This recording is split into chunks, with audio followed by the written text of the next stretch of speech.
ワンピースを取りに行くぞ。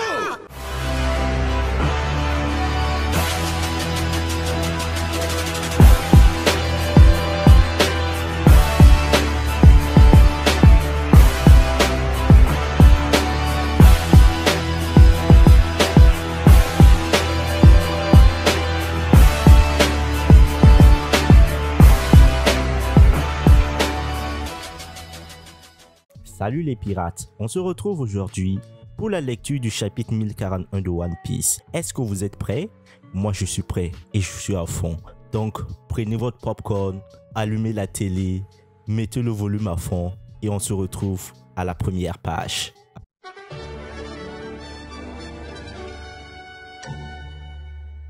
Alors les amis, on est direct sur la page de couverture et qu'est-ce qui est écrit dessus? La froide odyssée maritime du Germain 66, volume 5, Pudding Punch. Pour les gars qui m'ont maltraité, Sanji-san. Là, on voit que Pudding est en train de frapper les deux membres du Germain, Yonji et Neji, pour avoir maltraité Sanji. Leur calvaire n'est pas près de finir parce qu'une femme amoureuse est capable de se transformer en sorcière pour vous mener la vie dure. Le chapitre débute avec Momonosuke qui dit à Yamato qu'il a déjà parlé avec Zunecha, mais il n'a pas d'autres détails à propos des crimes que Zunecha a commis dans le passé. Comme Momo l'a dit, on voit Zunecha près des navires du gouvernement mondial, mais il ne les a pas encore attaqués. Momonosuke, j'attends tes ordres, je suis venu pour combattre à tes côtés. Et là, Yamato est vraiment content parce que Zunecha est là, c'est un renfort de taille. Incroyable, Momonosuke-kun, tu peux parler à l'éléphant exactement comme Oden l'avait prévu. Tu es celui qui va ramener ce monde à son eau. Cependant, Momonosuke ne semble pas être vraiment convaincu par ça.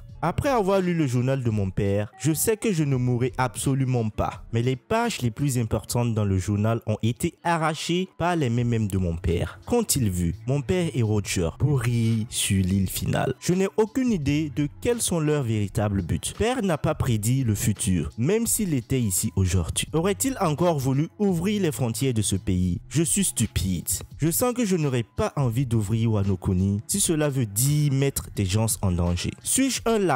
Yamato! Après ces mots, Yamato s'inquiète pour Momonosuke. Momonosuke, il a grandi en taille, mais pas dans la tête. Ça se remarque. Là, clairement, il est toujours un enfant dans la tête. Comment réussir à faire sortir Momonosuke de sa torpeur? On passe au troisième étage du château d'Onigashima. Fukurokoju a perdu conscience. Il est au sol complètement brûlé. Raizo se jette au sol en hurlant et commence à se rouler pour stopper le feu. La bataille du corridor communicant. Vainqueur, Raizo. Jinbe arrive dans la zone et voit Raizo blessé au sol. Hey, samouraï, pourquoi n'as-tu pas encore fui? Tu es le camarade de Luffy Dono? Je dois me dépêcher. Les préparatifs sont pas terminés. On passe à la salle du trésor, au deuxième étage du château. On voit qu'Orochi est très nerveux et énervé parce que Fukurokoju n'arrive pas. Et il se demande s'il a quitté Onigashima tout seul. Il se demande aussi ce qui se passe avec Kazembo. Komurasaki continue à jouer à Biwa. Il n'a pas encore compris que Kazembo a été éjecté avec Big Mom et que Fukurokoju a perdu face à Raizo. Mec, tu vas te rendre compte que tu es seul et là on vient pour te buter. Hey Komurasaki, pourquoi tu continues à jouer? Arrête tout de suite. Et pourquoi tu portes toujours un masque? Est-ce que tu es la vraie Komurasaki ou es-tu un fantôme? Il est en train de comprendre petit à petit ce qui va se passer, mais je pense pour lui c'est trop tard. Soudain, le toit s'effondre sur Orochi, qui est piégé sous les décombres. Orochi essaie de s'en tirer, mais il ne peut pas et demande à Komurasaki de l'aider. Je t'ai percé avec une pierre de granit marin afin que tu ne puisses pas te transformer en monstre. Hein? Qu'as-tu fait? Mais n'avais-tu pas dit que tu m'aimais? Mec, regarde ta tronche. Quelle meuf au monde pourrait t'aimer? T'aimer? Comment pourrais-je t'aimer? Il n'y a pas ce genre d'émotion dans mon cœur. Ah, là c'est Komurasaki qui est en train de parler. Cette chanson que tu aimes tant, qui s'appelait La Princesse de la Lune. Iori se rappelle du moment quand son père lui a dit qu'il aimait cette musique et qu'elle a répondu qu'elle la prend pour la jouer encore mieux. Après ça, elle révèle enfin sa véritable identité à Orochi, mais elle ne retire pas le masque. Ah les gars.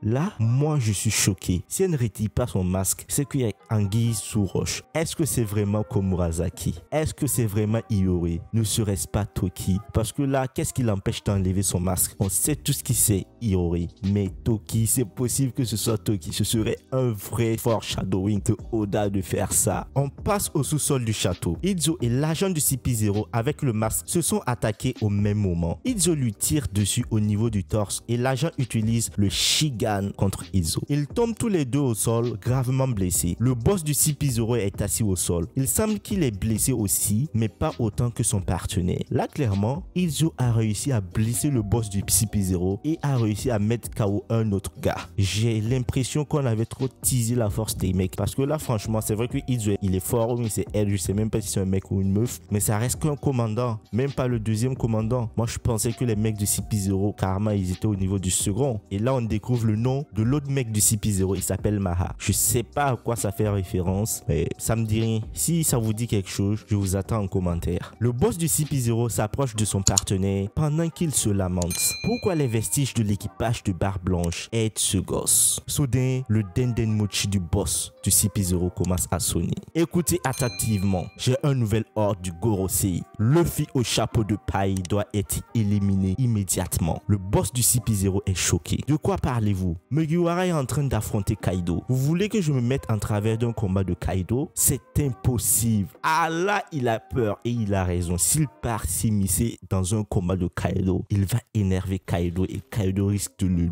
buter directement. Il a raison. La seule chose à faire, c'est d'attendre la fin du combat. Et de toutes les façons, si Kaido gagne, Luffy sera mort. Si Luffy gagne, il sera trop faible pour se défendre. Et là, il pourra buter Luffy. Sinon, aller s'immiscer, c'est vraiment dangereux pour lui. Je sais que c'est impossible, mais le fait est que c'est une taille de classe mondiale. Et la raison de sa dangerosité, la bataille de Luffy et de Kaido est une bataille de classe mondiale. Le Gorosei vient de l'avouer. Clairement, si Luffy sort de ce combat, il sera empereur. Est-ce que vous comprenez ce qui est en train de se passer? Parce que même le Gorosei vient de dire que c'est une bataille de classe mondiale. À l'instar de la bataille de Marineford, j'ai des frissons les amis. Vous devez comprendre que cet ordre a été donné afin de prévoir ce qui pourrait arriver. Luffy est en train de bouleverser les rapports de force qui se trouvent dans ce monde. Depuis le début, c'est ce qu'il est en train de faire. Donc là, clairement, ils ont décidé de l'éliminer parce que là, le mec il est en train de tout bouleverser. Alors que les agents du CP0 parlent, X-Drake se relève encore. Il est blessé. Izo est encore inconscient au sol. J'espère que X-Drake va se racheter et va immobiliser le boss du CP0. Là, on n'aura plus de problème avec le CP0 et on sait que lorsque Luffy aura battu Kaido, ils seront tranquilles. Le boss du CP0 se pose une question, mais qu'est-ce qui ne va pas avec ce groupe? Dans une autre partie du souterrain, on voit Usopp et Hamlet tentent de chercher un moyen de s'échapper avant que le château ne s'effondre. Hamlet porte Kinemon et Kiku. Nekomamushi, Carotte et Wanda sont à l'intérieur du dôme parce qu'à l'extérieur, ils pourraient tomber sur l'île maintenant qu'elle bouge beaucoup. Ah, c'est clair, il faut se réfugier au fond. On voit aussi Franky qui a réussi à rattraper Zoro dans les airs avant qu'il ne tombe hors d'Onigashima et maintenant il le ramène sur le sol avec son bras de cyborg. C'est vraiment important d'être un cyborg. L'équipage de Luffy est vraiment polyvalent. Nami parle à Zeus près du front du sol. Là, clairement, on a la vision de tout ce qui est en train de se passer sur Onigashima. Celui qui manque, c'est Bro, Robin et Sanji. Et Zeus qui est en train de parler. Ils l'ont battu. Alors, ils ont battu Big Mom. Le feu s'est répandu jusqu'au château. J'espère qu'Usopp va bien. Je sais pas si Zeus est content ou s'il est triste parce que c'est un fragment de l'âme de Big Mom. Et Zeus qui crie « Maman !» Et Nami lui répond « Zeus, qui est le plus important pour toi, Big Mom ou moi ?» Nami est en train de jouer à ça. J'ai pas envie de prononcer le nom ici, sinon c'est pas bon. Les deux entrent dans les bains. Tama et Speed sont encore avec Marco. Marco est en train de dire « Ne vous laissez pas distraire. Nous sommes sur l'île la plus dangereuse du monde. » Là, clairement, on le sait. Hein? Passe à la zone où Big Mom se battait avec Law et Kid. Les Kid pirates et les Earth pirates sont encore en train de célébrer, mais alors des rochers commencent à tomber. Kid et Law sont couchés au sol, étreintés de leur bataille contre Big Mom. Alors qu'ils parlent, on voit que Luffy et Kaido sont encore en train de se battre. Après un nouvel affrontement du Haki Royal, la bataille s'arrête pour quelques secondes. Tout le monde est focus sur ce combat. C'est le dernier combat qui reste sur Onigashima. Les gars, c'est chaud. Tous les combats sont terminés. Les deux capitaines sont déchaînés. Qu'est-ce que Luffy va nous montrer? Qu'est-ce qu'il va nous montrer? Un petit flashback commence où Kaido se rappelle de la première fois qu'il a rencontré Big Mom. Le flashback est dans la perspective de Kaido. Alors on ne peut pas voir à quoi il ressemblait à ce moment, mais on peut voir une jeune Big Mom. Et là, on se replonge dans le passé de Kaido et on entend Big Mom qui dit: n'as-tu pas une bouche? Allô, tu ne sais pas parler? Quel âge as-tu? Quel petit jeune. On se rend compte que Kaido, il était timide quand il était jeune. Il n'arrivait même pas à parler et Big Mom est en train de crier sur lui, parler. Il lui demande quel âge il a. C'est la première fois que tu rejoins les Rocks. Et là, on sent que voilà, les deux, ils avaient une amitié vraiment très profonde. Quand Kaido est arrivé dans l'équipage, c'est Big Mom qui l'a accueilli. Ils étaient vraiment soudés les deux. Big Mom était sa grande sœur en fait. Ne fais pas confiance à Rocks. Ce n'est pas un gars de confiance. Je suis Liline, la femme qui va devenir la reine des mers. Ravi de te rencontrer. En fait, ça rend les personnages humains de revenir dans leur passé et de comprendre qu'en fait, c'est des personnes comme nous. C'est des personnes comme Luffy. Ils ont des ambitions, ils ont des devoirs, ils ont des envies et franchement ça les rend beaucoup plus humains. Au début on les voyait comme des Yonko qui n'ont pas de ressenti, qui n'ont pas d'émotion. Là clairement, en développant leur histoire, on s'attache encore plus à ces personnages. On repasse au présent. Kaido entre dans son monde. Si tu réfléchis, je te connais depuis longtemps, vieille peau, en train de parler à Big Mom là clairement. Tout juste après avoir juré de prendre le One Piece ensemble, ça arrive. Là Kaido il est vraiment triste. Alors que Kaido pleure, Luffy fonce sur lui alors qu'il se transforme. Kaido reçoit un coup de poing rapide en haki royal dans le visage. Ah là, ça doit faire mal. Ça doit faire mal. G-Force, Snake Man, Gomu Gomu no Hydra. Oh, le Gomu Gomu serpent à 9 têtes.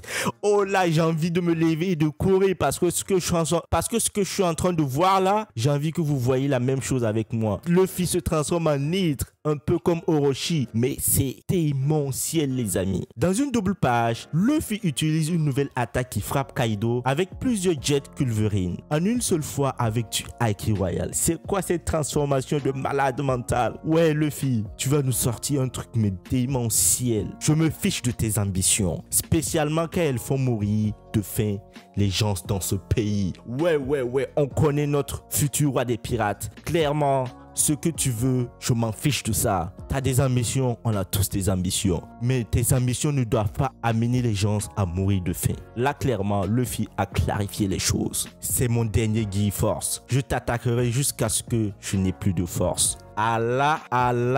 Cette phrase dit énormément de choses. C'est le G-Force le plus puissant que Luffy vient de faire sortir. Le G-Force Snake Man Hydra. Donc clairement, s'il va faire sortir une nouvelle attaque, soit c'est l'éveil de son fruit du démon, ou soit les amis, c'est un Gear 50. C'est entre les deux. Il n'y aura plus d'autres gears. Il n'y aura pas de Tigerman ou je ne sais quoi. Et Kaido qui se pose la question. D'où viennent ces coups de poing? Et Luffy qui lui répond: je te jetterai hors de Wano Kuni.